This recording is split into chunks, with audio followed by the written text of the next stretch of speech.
Across to John Brain, who's in Washington, D.C., and Trump really has stepped up his outspoken opposition to Mueller's investigation, hasn't he?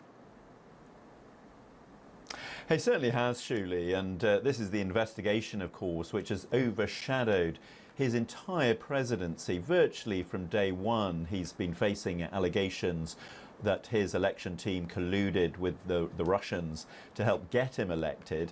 And there is clearly a feeling among himself and his aides that Mueller is getting ever closer to the heart of government, to the president himself. Of course, the Paul Manafort trial certainly bringing those fears on. And he's never forgiven his Attorney General, Jeff Sessions, for recusing himself from this affair, because he's strongly the opinion that if Jeff Sessions had just grasped the nettle at the outset, then there wouldn't have been the appointment of Mueller as a special counsel, and none of this would have happened. As it was, Jeff Sessions said, no, I was too involved with the campaign myself.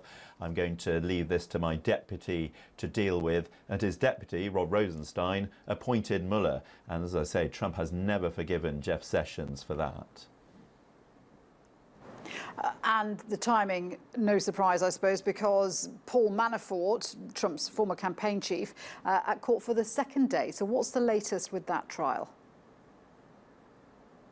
Yes, well, that, as you say, that trial now in its second day, and obviously this is one of the reasons Trump is tweeting like fury again, because although the Paul Manafort trial should not touch on Russian collusion, this is a trial about Manafort's links with pro-Russian people in Ukraine. He made tens of millions of dollars working for factions there.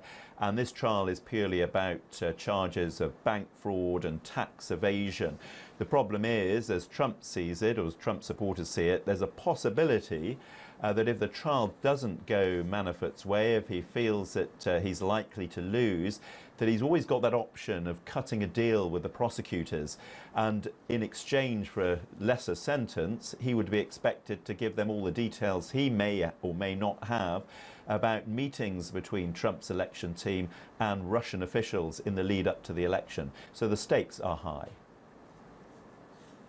John, thank you. John Brain in Washington, D.C. there.